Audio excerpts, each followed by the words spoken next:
যদি বাইবেল শুধু বিশ্বাসের বই না হয়, ইতিহাসের বই হয়, তাহলে কি হবে?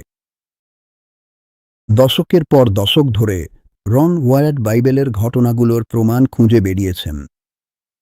তুরস্কে আরারাত পর্বত থেকে 18 মাইল দূরে ওয়ায়াট এমন একটি গঠন খুঁজে পান যেটিকে নুহের নৌকা বলে মনে করা হয়।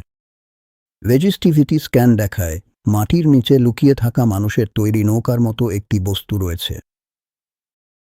ডাক বিল শেয়া কোর স্যাম্পল পরীক্ষা করে প্রাচীন জৈব পদার্থের সন্ধান পান।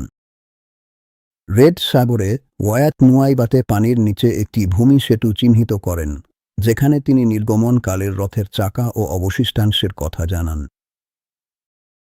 সৌদি আরবে তিনি জাবাল মাকলাকে সিনাই পর্বত হিসেবে চিহ্নিত করেন।